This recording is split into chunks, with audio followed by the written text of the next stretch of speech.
একেরে রামাল গো 1000 টাকা দিতাম জঙ্গলে গেলে কি হইছে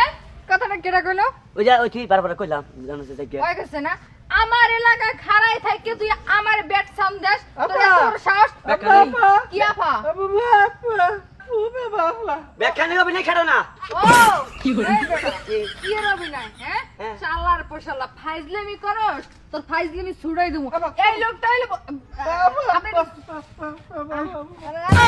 আরে দেখছস কিছু ফেকই বোবা মানুষ তাও চিল্লাপাল্লা করতেছে তাই বোঝে আমনেরে কিছু কম না যা গুতানি দাও আরে দিমু আরে ভালো মানুষ হইতি কি বলি হ্যাঁ সেরকম হইছে হল আচ্ছা ঠিক আছে ধরো ধরো খালি আর একটা দিন যদি দেখি উল্টা পাল্টা কথা কইছো জুতা খুইলে মারমু তখন না কাল ছেলে বছর কেমন টাকা পালাটা ধরে করে মাইরা হালাই এটা কাম করলে তুই এই জন্য কন্যা কোনো হানতে পারলি না কি